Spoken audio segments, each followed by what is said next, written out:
Connecting a subdomain to one of your websites. I'm here on the My Sites tab inside the Pixel Perfect Builder, and I'll be working with a website that already has a domain connected to it. If you don't have a domain connected to your website, you can do so by clicking here and clicking on Connect Domain.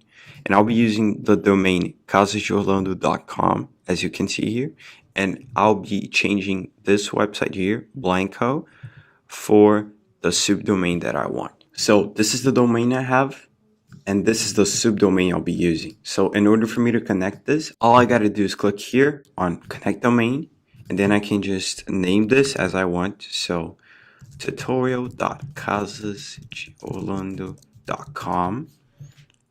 And now I can select where I want my website to be published, and I'll be choosing North America, okay? Now I'll be clicking on Save, and I got it. So the domain will be automatically changed. And as you can see, it's now set up and linked to the domain I already had. So I can now activate the SSL and I'll be good to go.